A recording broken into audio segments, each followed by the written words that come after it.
Bonjour et bienvenue à la 11e session de français à Ivy Tech. Cette semaine, nous allons faire la section grammaire interactive du chapitre 9 et aussi vous allez enregistrer un dessin et la narration d'une situation au passé sur Blackboard. Collaborate. Voici les exercices à faire dans Central. Il y a 4 sections pour la section grammaire interactive. Nous allons parler d'un temps au passé qui s'appelle l'imparfait. Nous avons fait le passé composé et nous allons faire l'imparfait. Et voici sur Blackboard le dessin et la narration d'une situation au passé. So you'll see that in your book in section 9.3 you have a drawing of a situation in the past where the two past tenses are used, the imparfait that we're learning this week and the passé composé that you learned last week and the week before. So you will be doing a narration like this about a situation that happened in the past in Blackboard Collaborate to illustrate that you understood the differences between the two past tenses and that you can use them both. Let's go over to the Central site and I will walk you through the grammar for this week. Il y a 4 parties. La première partie, un logement plus abordable, is on comparing the comparative and the superlative forms of adjectives. So for example, in English you have good, and you don't say more good, you say better, and you don't say less good, you say worse. So this is a comparative form of the adjective good. Then you also have other adjectives where you say, oh, he is better than, he is faster than, or he is not as fast as somebody else. So we'll learn that this week right now in this section in Central. In French, when you're comparing adjectives, you're going to use plus for more, aussi for as much or as fast as, et moins for less. That's placed before the adjective, then you have a que that's placed after to say than. So Paul est plus sportif que sa sœur.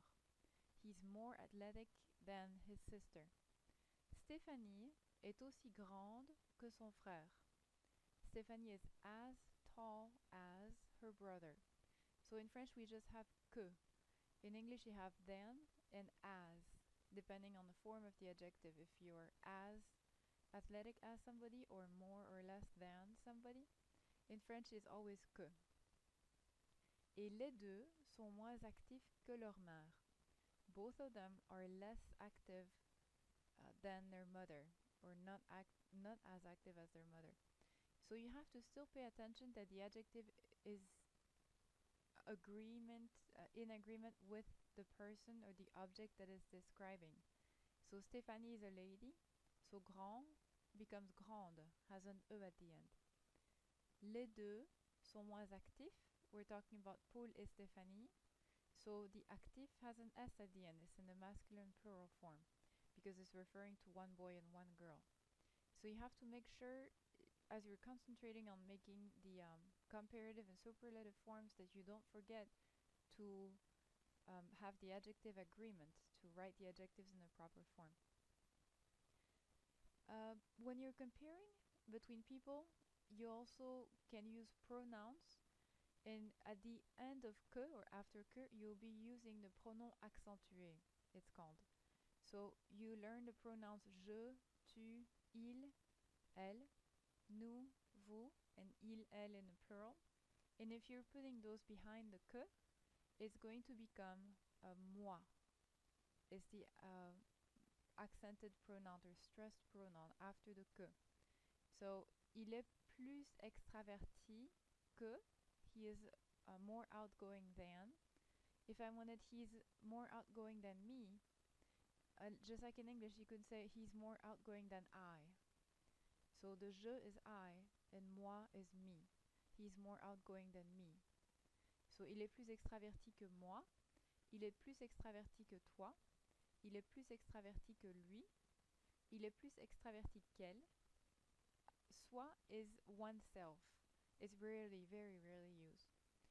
il est plus extraverti que nous, il est plus extraverti que vous, il est plus extraverti que, ou bien il est plus extraverti qu'elle.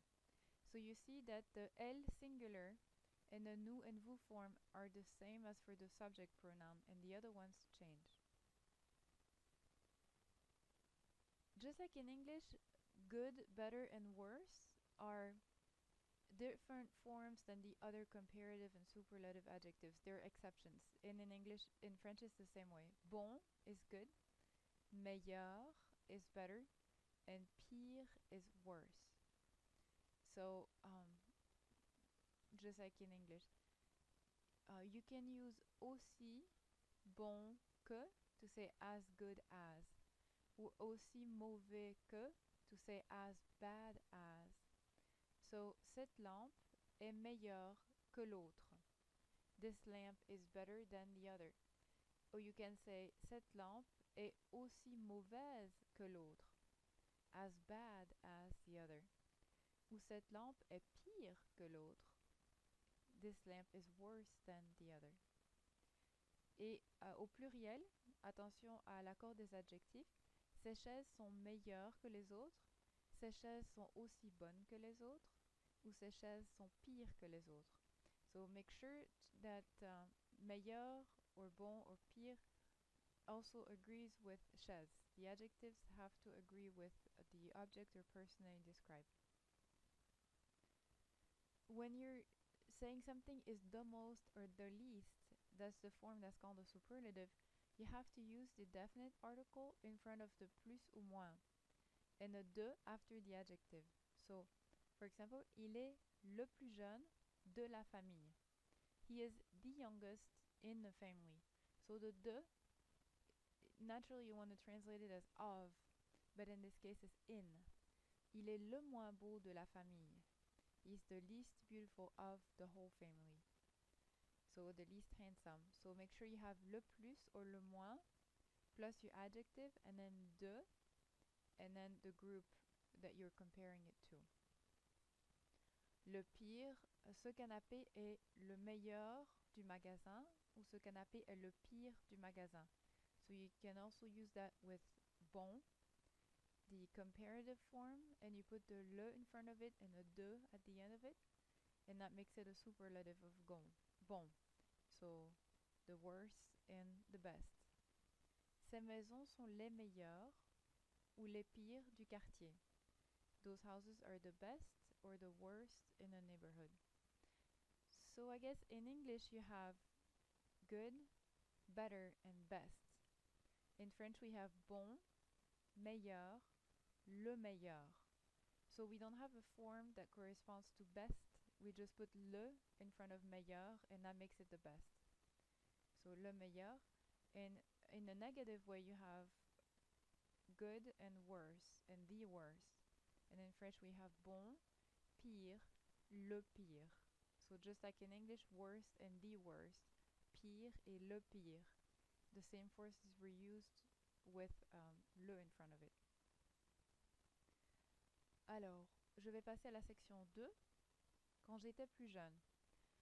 Section 2, 3 et 4 have to do with the imparfait, which is the other past tense we're going to be covering in this session. You learned the passé composé before, and that's used to express one action that happened in the past at one specific time. The imparfait is a past tense verb form that's used to say what you were doing on a regular basis, so for your habits in the past. For example, nous allions au lac en été. We used to go to the lake in the summer. So when you say we used to, then it's usually in the imparfait. To form the imparfait, you're going to be using the nous form of the present tense and add the special imparfait ending. So the imparfait is a one verb form. The passé composé was a compound verb, it's called, so it has two parts. J'ai mangé is I have eaten. That's the passé composé. Here it would be je mangeais is I used to eat. So it's in one verb form. Here it is for aller.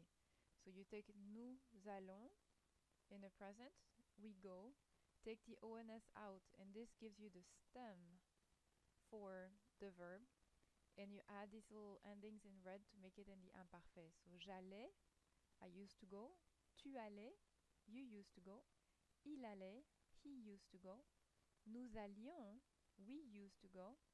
Vous alliez, you guys used to go. Et ils allaient, they used to go. Okay?